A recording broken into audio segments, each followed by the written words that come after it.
Продължаваме с пътешествието на апостол Павел. Книгата Деяния на апостолите.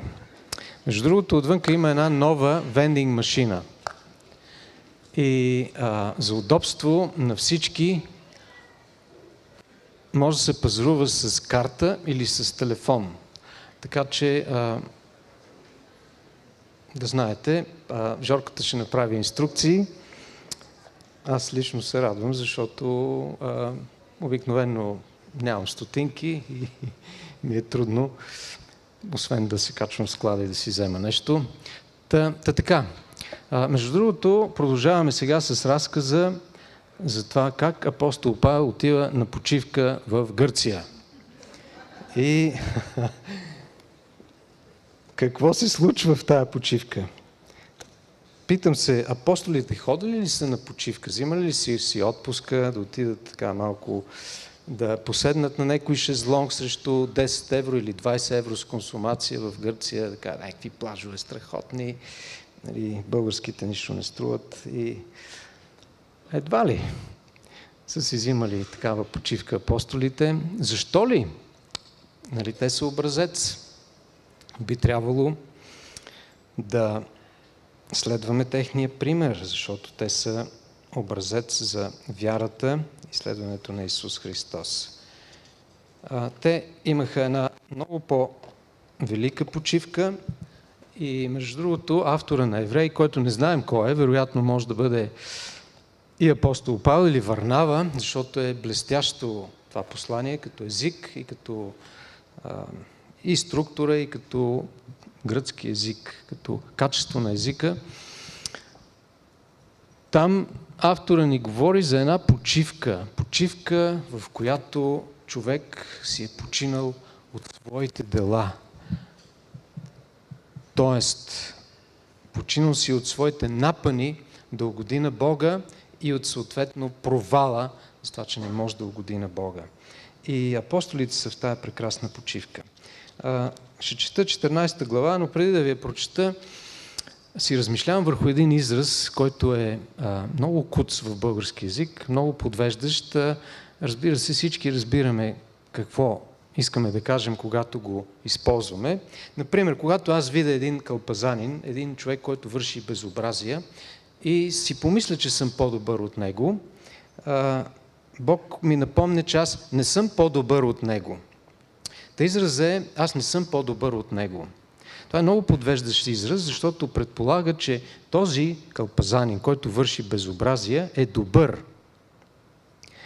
Обаче аз не съм по-добър от него. Тоест и двамата сме еднакво добри. А истината е, че и двамата сме зле или зли в случая, когато вършим нещо зло. Така че, може би по-точният израз би бил, аз може би съм по-лош от него или не съм по-лош от него. Или той не е по-лош от мене. Така, малко размишление в тази посока, защото все си мислим, че ние сме добри. Добрият човек. Колкото повече така живеем в този свят, може би стигаме по-ясно до извода, че няма добри хора. Добри сме до момента, докато не бъдем настъпени и тогава се вижда колко сме добри. Така. Това като увод малко, но 14 глава продължава пътешествието на апостол Павел заедно с Варнава и се преместваме в Икония. В Икония те влязоха заедно в юдейската синагога и така говориха, че повярваха голямо множество юдеи и гърци. А непокорните, в курсив на Божието учение юдеи, подбудиха и раздразниха духовете на езичниците против братята. Но те останаха там доста време и дразновено говореха за Господа, който свидетелстваше за словото на своята благодат, като даваше да стават знамения и чудеса чрез техните ръце. И множеството в града се раздели или раздвои. Едни бяха с юдеите, други с апостолите, и когато се породи стремеж в езичниците и юдеите с началниците им да ги опозорят и да ги убият с камъни, те научиха и избягаха в ликаонските градове, Листра и Дервия и околните им места. И там проповядваха благовестието. И ще спра за момент тук. Следващия разказ е също много драматичен и много интересен. Всичките са свързани, но най-напред така ме удари в челно този израз. А в Икония те влязоха заедно в юдейската синагога и така говориха, че повярваха голямо множество юдеи и гърци. И какво да ви кажа? Тук ни се подчертава крайния резултат. Те така говориха, че повярваха огромно число юдеи и гърци. С други думи, целта е да се роди вяра. Сега, аз лично изпитвам голямо удоволствие, когато виждам едни очи, които ме гледат жадни и попиват Словото, което четем или с което говорим. И също е голяма наслада, когато някой дойде след служба и каже: това Слово много така ни говори. И това, разбира се, е добро, приятно и знам, че мнозина от вас, които са употребявани от Бога, са го усещали. Обаче, то не струва нищо, ако тези, които са слушали Божието Слово, в тях не се е родила вяра, която да доведе до действие и до промяна. Няма никакво значение дали ушите ни са галени, дали сме изпитали някакво удоволствие, някаква наслада. Ако няма вяра, която да ни е задвижила и да роди плод. Сега тук ще отворя една скоба, да ви кажа, че така популярно е напоследък да се говори, че вярата задвижва Бога. Трябва да ви кажа, че това е много арогантен израз. Значи Господ трябва някакъв ключ или някакво устройство, което да го задвижи и той да се задвижи. Вярата задвижва нас. Вярата идва в резултат на Божието Слово. Тя не е нещо, което ние си съчиняваме и искаме да се случи. Аз вярвам за космически кораб. Аз вярвам за къща. Вярвам за апартамент, за кола. Това са за мен арогантни изявления. Вярата е в резултат на това, което Бог говори и ние го приемаме с радост и го вършим, и откликваме, и се покоряваме на това, което Бог говори. Така че, тук ни се говори много ясно за това, че апостолите така говориха, че повярваха хората. Ама дали са им галили ушите, дали са добри оратори. Разбира се, това е много, много важно и е добро. Човека, който говори, да умее да говори и да може да представи добре своите аргументи. И тук отварям една скоба и чета едни православни изказвания, които ме втрещяват, защото вярата там не се основава на аргументи, ами на традиция, понеже ние сме първите, за това сме най-правите. Не. Трябва да има аргумент, трябва да има послание. И отваряйки тая скоба, извинявайте, се питам,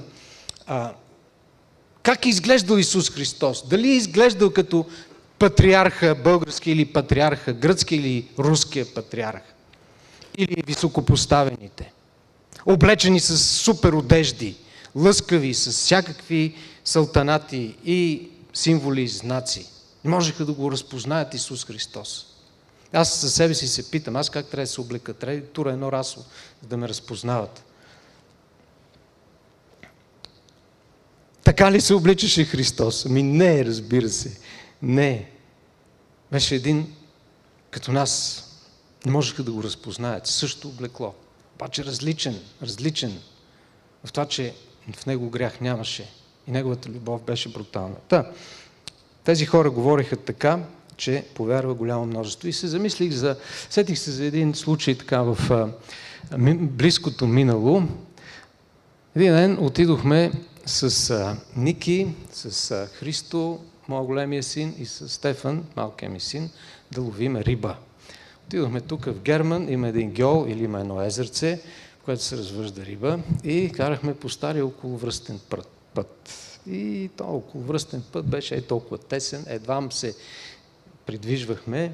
Обаче никой от тях не беше още женен, нямаше бебета, нямаше бърза работа, така че бавно се придвижвахме и стигнахме в езерото в Герман. И на това езеро имаше вече разположени рибари с хубави такъми, с хубави въдици и имаше една злокобна тишина. Защото никой нищо не хващаше. Езерото беше гладко и само едни омърлушени физиономии. И тогава Ники отвори нашите такъми, понеже той е най-опитният, аз съм абсолютен дилетант в риболова. Той ми нагласи въдицата, после заради своята въдица и на Христо и така метнахме. Аз метнах пръв. Стръвта потъна, плувката залепна и изведнъж плувката започна да потъва. И аз с един изкусен жест засякох рибата и шаранът се хвана като шаран. Хвана се шарана. И всички погледи се приколаха в нас с едно много така нервно напрежение, гледайки ни. И като хванах аз този шаран, след мене Ники хвана шаран, след него хвана Ицо един шаран и ние почнахме да ловим шарани. Стефчо не искаше да лови, обаче като видя чудния улов, каза, искам, дай ми въдицата, взе въдицата и сме хванали 14 или 17 шарана. Докато другите гледаха, някои от тях успяха в край на краищата да хванат, но въпреки хубавите си такъми, си седяха на празни ясли. Какво искам да кажа?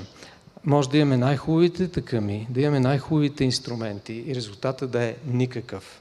Важен е резултата. Важно е ние да предадем Словото така, че хората да повярват, да се роди вяра. Апостолите така говориха, че се роди вяра. И следващото нещо, което е много интересно, е, че Словото роди вяра. По-късно виждаме тези хора да стават свидетели на знамения и чудеса, но в резултат на това, че те вече бяха повярвали, което е много интересно. Така че Словото ражда вяра и вярата задвижва ръката на Бога, нали? Не. Вярата ни задвижва нас и ние виждаме Божията сила чрез вяра да действа Неговата благодат. И сега, след като се повдига гонение, апостолите отидат в Листра. И ще ви прочета какво се случва в Листра. А в Листра седеше някой си човек, немощен в краката, куц по рождение, който никога не беше ходил. Той слушаше Павел, като говореше, а Павел, като се взря в него и видя, че има вяра да бъде изцелен, каза със силен глас: стани на краката си.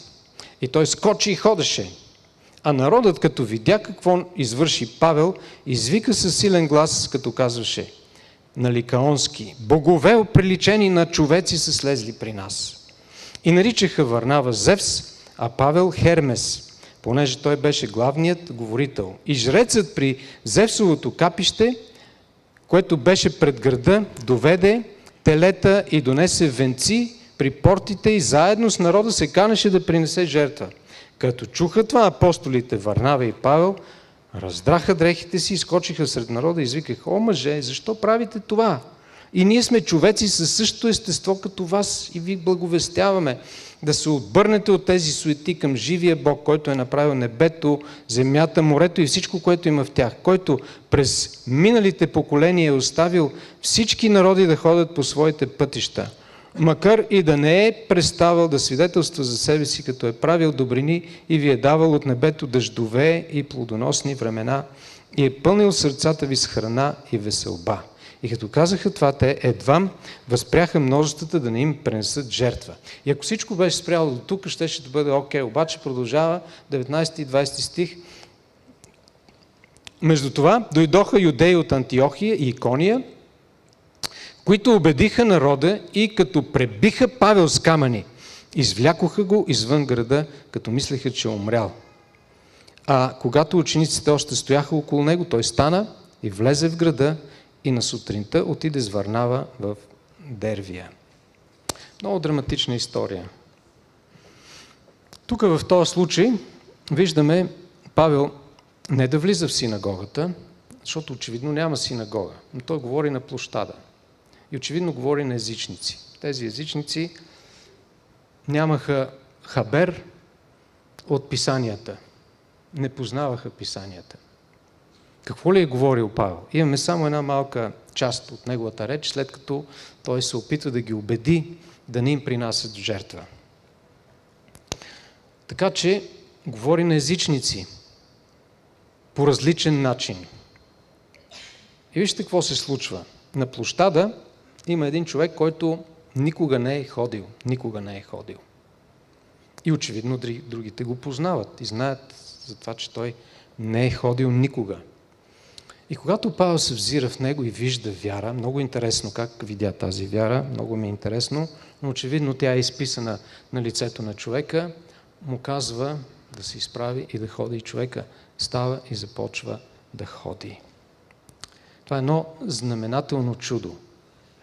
И подчертава този контраст, който виждаме в реакцията на хората. Първо осана и след това разпни го. Първо виждаме, богове сте вие! Това са богове, които са слезли между нас. И след това с камъни убит. И вероятно наистина е убит и Господ го връща обратно. Този контраст наистина е забележителен и всъщност какво ни показва, че чудесата не са водещите. Човек не вярва заради чудеса. Чудесата може да следват и знаменията, защото Бог е Бог, който е неограничен. Но това, което е още по-интересно, е реакцията на апостолите. Когато се случи това чудо, всички извикаха богове в човешки образ са слезли. Сега тук ще отворя една скоба. Повечето от вас, които са слушали, когато сме говорили върху този пасаж, може би помнят поверието, което се носи в тези области, за това, че всъщност в древността Зевс и Хермес слизат в образа на обикновени хора, и то дриплювци, и минават от къща на къща и молят да бъдат приети и нагостени. И никой не ги приема. Докато най-накрая отидат в къща на едни бедняци, баба и дядо, доста по-възрастни от мене, които го приемат. И ги приемат, и ги нагощават. И тогава, в своя гняв, Зевс и Хермес изсипват огън и жупел върху града и го унищожават, избиват всички, а пък правят къщата на бабата и дядо златна или ги възнаграждават с големи благословения. И понеже това поверие се носи из града или тази област, когато това се случва, хората си казват: аха, ето сега дойде следващия случай, богове между нас, разпознахме ги, сега ще ги почетем, няма да ги изпуснем. Вероятно това е причината да реагират по този начин езичниците. Но какво правят Павел и Варнава? Павел и Варнава раздират дрехите си. И казват: ние сме хора като вас. И знаете ли какво ме впечатлява мене и какво ме шокира много? Че днес много хора, когато в резултат на тяхното служение бъдат възвеличени, приемат с радост това възвеличаване. И стават едни малки богове, на които хората се покланят и ги издигат като велики учители. И те се наслаждават на това. И се ограждат с бодигардове, да не би някой случайно да дойде и да ги повреди, защото те са велики. И приемат тия почести. Това е шокиращо. Айде, това са брутални случаи, които будат очите. Обаче искам да ви кажа, че и ние всички до един, когато бъдем използвани по някакъв начин от Бога, сме изкушени да си целуваме ръцете колко сме добри, колко сме напреднали, колко добри бизнесмени сме, колко добри музиканти сме, как добре хвалим Бога. О, какви музиканти, какво помазание!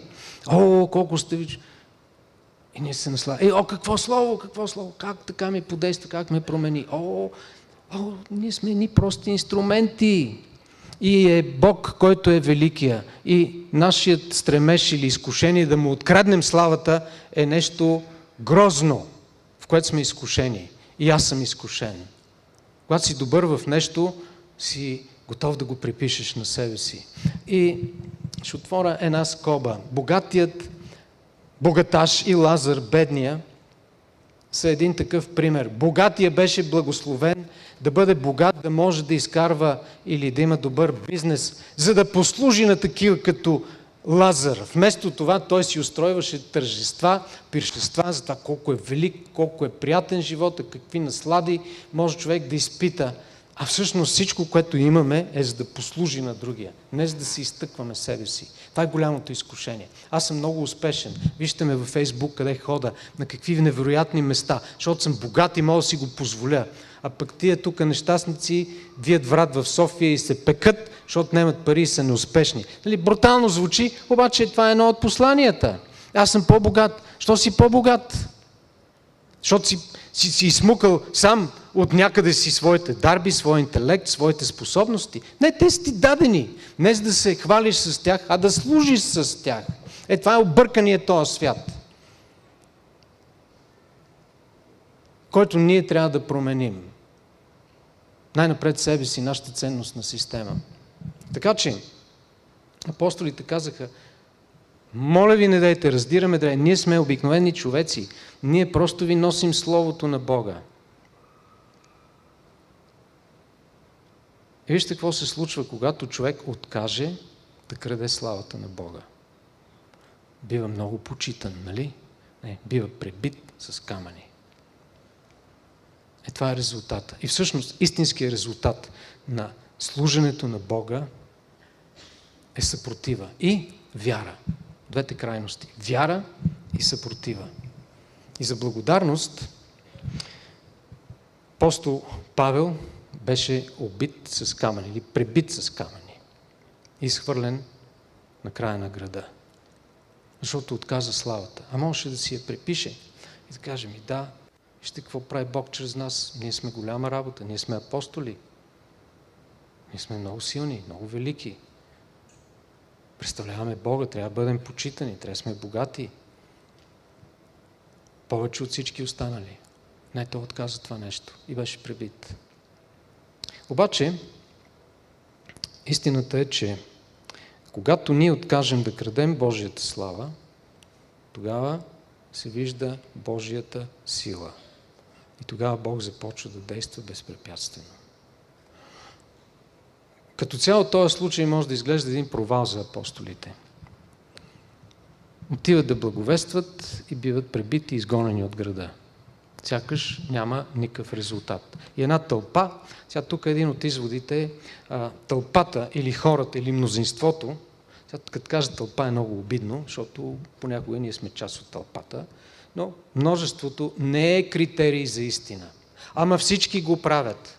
Това, че всички го правят, не е доказателство и критерий за истината. Истината е истина, ако ще всички да са срещу нея. И от нас зависи да изберем и да ходим в този път, ако ще никой да не идва с нас. Така че тълпата не е критерий. Но Павел сякаш губи, сякаш е провален. Обаче истината е, че в този случай Павел е победител и е победител над себе си. Над това да избере своя егоизъм. Знаете ли какво се случва с Павел? Случва се следното. Тия хора, на които аз отивам да служа, които трябва да са ми благодарни, които могат да бъдат спасени чрез моето служение. Не само ми се изплюват в лицето, не само ме обиждат, не само не ми обръщат внимание, не само не ме зачитат като човек. Изплюват се в лицето, ами ме пребиват с камъни. Моята гордост е наранена. Някой ми е казал нещо криво в църква. Някой не е оценил това, което аз правя. Виждам хора, които се бори за тях, те отиват в обратната посока. Повече няма се занимавам с тях. Аз ще се отделя от токсичните хора. Повече няма да се докосвам до такива хора, които ми измукват енергията.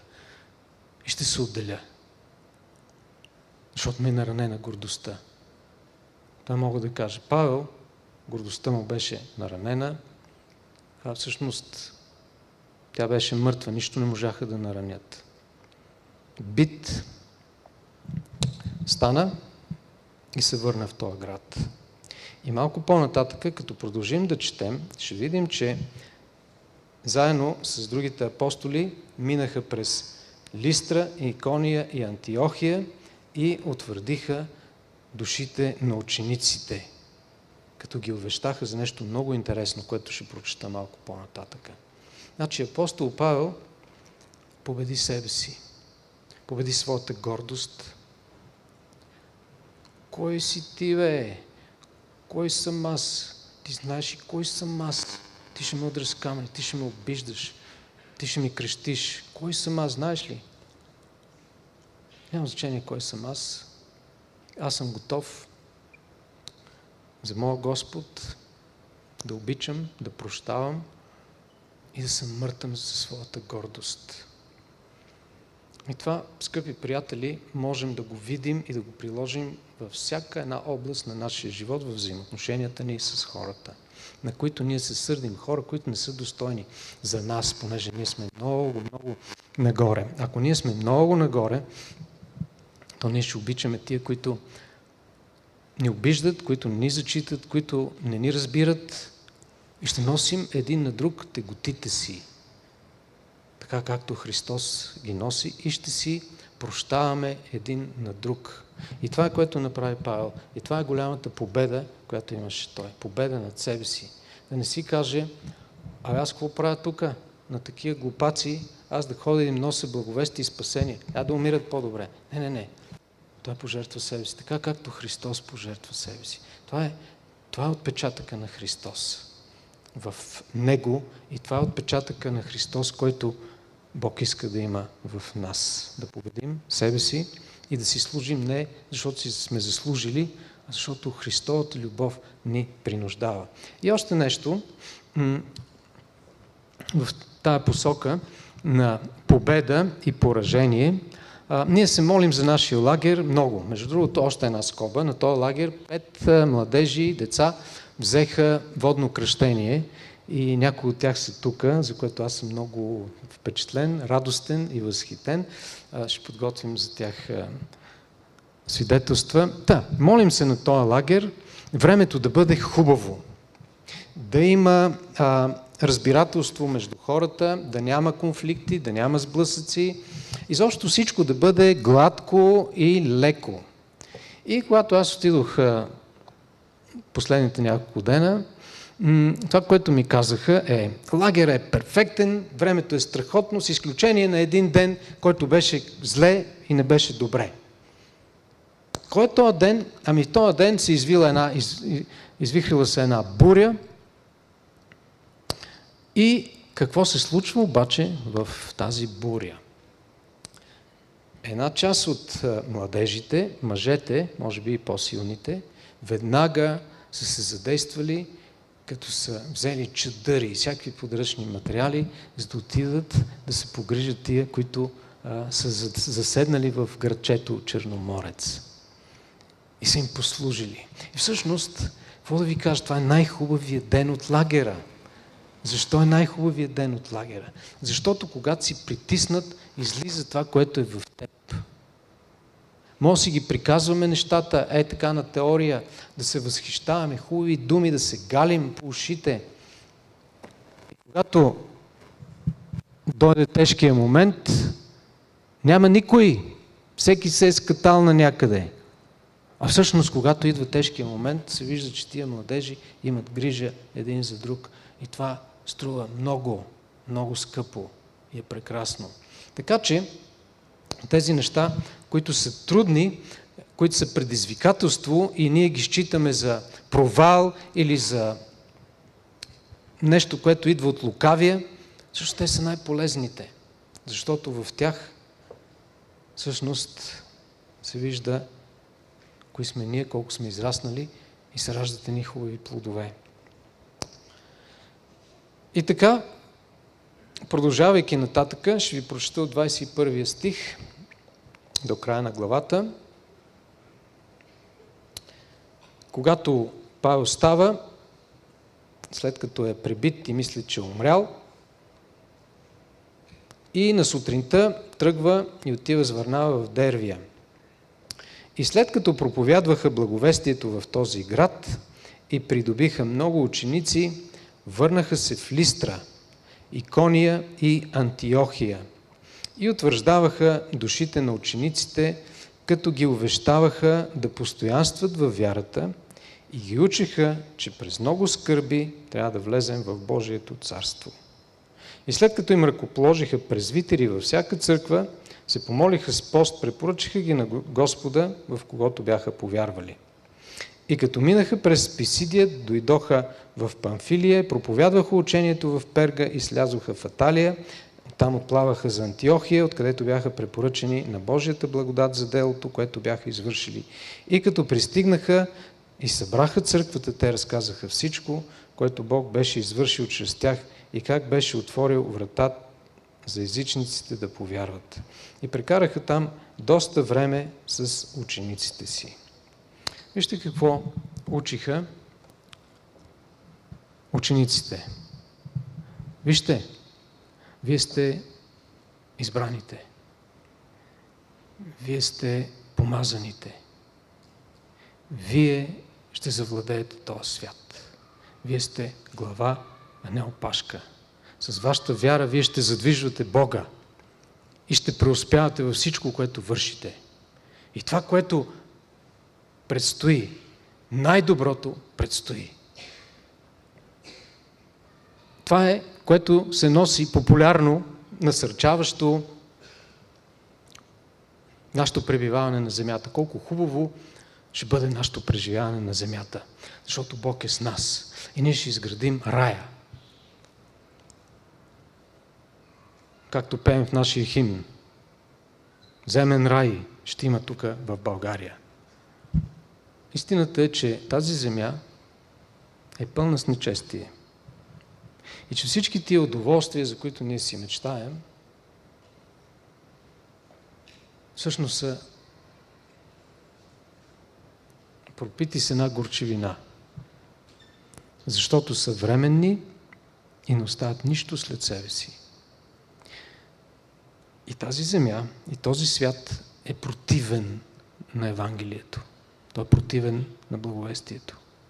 Сега, като казвам това, не означава, че ние трябва да се самообичуваме, да се изтезаваме и не можем да се наслаждаваме на благата, които Бог ни дава. Не, но тия блага са се превърнали в божество, в цел. Ние да имаме един хубав живот. Докато това, което апостола ни казва, е чрез през много скърби ние ще влезем в Божието царство. Защото този свят е враждебен и той ще воюва против нас. Не знам дали сте забелязали, всяко добро нещо, което трябва да постигнем, става с много зор. Обаче всяко неприятно нещо и всяка катастрофа идва така леко и елегантно. Една картица сега рови и ми е изровила целият двор. Малкият рай се превърна в едно, да не ви казвам какво. И какви ли не още такива неща. Направиш нещо, хиляди неща се опитват да го сринат. Защото този свят е заразен с греха и с опозиция срещу Бога. И ние трябва да се борим за това благовестие да се разпространи и да се борим против тази плът, която е в бунт срещу Бога и която иска лекото, иска удоволствията. И това е, което се случва, за мое най-голямо съжаление, сред младежите и сред възрастните.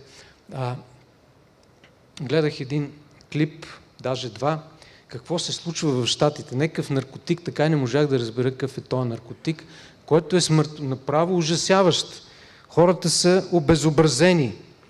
И някой качил клип от Пловдив, същия наркотик и в България. И аз си казвам, това е брутално. Това навлиза с такава лекота. Обаче, знаете ли кое е по-брутално за мен? Има един друг наркотик. Аз като се кача в метрото и така, наркотика, никой не се поглежда. Зависими от този телефон и от тия медии, от това да се покажем на света колко сме големи, колко сме... Не, че е лошо, разбира се, човек да сподели някаква радост. Обаче това се е превърнало в едно робство. С внуците сме на море. И ме питат, гледаме сега световното първенство и една реклама непрекъснато гърми. 8, не знам, аз съм тук и някакви глупости ми говори. Какви са тия работи? Това е хазарт. Направи си пункт и ще спечелиш. От какво ще спечелиш? От човешката зависимост. Навсякъде пише. Хазарта води до зависимост. Хазартът те унищожава. Обаче е много привлекателен. И всъщност целият ни живот до една голяма степен е хазарт. С това щях да започна, като говорихме за това, че апостолите така говориха, че повярваха много. Щях да ви разкажа за един случай, пропуснах. Събират се група пастири и единият пастир казва, аз трябва да бъда избран, защото аз съм най-добрият проповедник. И аз като го чух това, си викам, ама има ли по-добър от мене проповедник сега? Няма такъв. Значи това ни вкарва в състезание. И това е хазарт. Това ни вкарва в състезание. Почнах да им обяснявам на моите внуци какво е хазарта. Че хора залагат за рулетката, залагат пари, за да изкарат и стават зависими. Първо печелят, после почват да губят, взимат назаем. Живота им пропада. Вижте, това са ужасни неща, които ние подминаваме така. Войните, които стават, за какво са тия войни? Измират хора. Ние живеем в един жестоко извратен свят, в който ние искаме удоволствие. Не ни е постигнало това. В момента обаче умират хора, отляво и отдясно. В Украйна умират хора, в Иран умират хора, в Персийския залив умират хора. Защото този свят воюва против Бога. И ако ние сме на Божия страна, ще имаме съпротива. Когато апостолите отказаха да приемат почести и да се съобразят с този свят, бяха бити. Ако ние откажем да следваме стъпките на този свят, ще има съпротива. Обаче по този начин се влиза в царството на Бога. Когато ние воюваме по правилния начин, имаме правилната ценност на система и сме свободни. Извършвам с това, че има две уж несъвместими неща, които са обаче абсолютно съвместими и задължителни да вървят заедно. Аз съм единствено свободен, когато съм роб на Исус Христос. Робството на Исус Христос ме прави свободен от всичко останало. Тоест, ако аз се прилепя за Него и искам да върша Неговата воля, защото Неговата воля е най-доброто, тогава аз съм свободен от всичко останало. Съгласни ли сте? Амин. Така че изборът е наш. Търсиме ли този свят и удоволствията му, или търсим да угодим на Бога и да му служим и да оставим славата за Него и да се проявява Той в нашия живот, в нашата слабост и ограниченост чрез своята невероятна благодат, като върши чудесата и знаменията, които следват Неговото Слово. И следват ние, които се покланят на Бога като на Бог. Той, който управлява и Той, който благославя. И когато дойдем при Него, имаме истинския мир, който не е причинен от нищо външно. Имаме истинската любов, която не е причинена от доброто поведение на хората, но която извира от сърцето на Бога и в нас. Имаме истинската радост, която не зависи от това дали си на плажа, дали пиеш хубава напитка или си сред вълци и говориш или показваш Божия характер. И истинската слава не е да се покажем пред хората, но да сме покорни на Бога навсякъде, и особено когато никой не ни вижда. Това е, което прославя нашия Господ, и това е, което, ще да кажа, го задвижва. Не. И това е, което всъщност ни позволява да виждаме Неговата сила. Амин. Бихте ли се изправили да се помолим? Отче святи, благодарим Ти за тези велики Твои апостоли, които не са били велики в своите очи, но са наистина велики. Благодаря Ти за примера, който имаме. Благодаря Ти за поуката, която ни даваш чрез тях, чрез техния живот, чрез тяхното слово. И Ти благодаря за това, което си извършил чрез тях за нас, за да стигне до нас Твоето благовестие и църквата Ти да стъпи на канарата Христос. Благодаря Ти. Моля се по същия начин Ти да се изобразиш в нас и ние да сме щастливи и радостни, не защото имаме някакви временни удоволствия, а защото имаме вечна радост, която извира от Святия Дух, защото имаме Твоята истинска и вечна любов, която е Твоето сърце, което Ти си сложил в нас. И имаме Твоя мир, който никой не може да схване. За което Ти благодарим. В името на Исус. Амин. Слава на нашия Господ.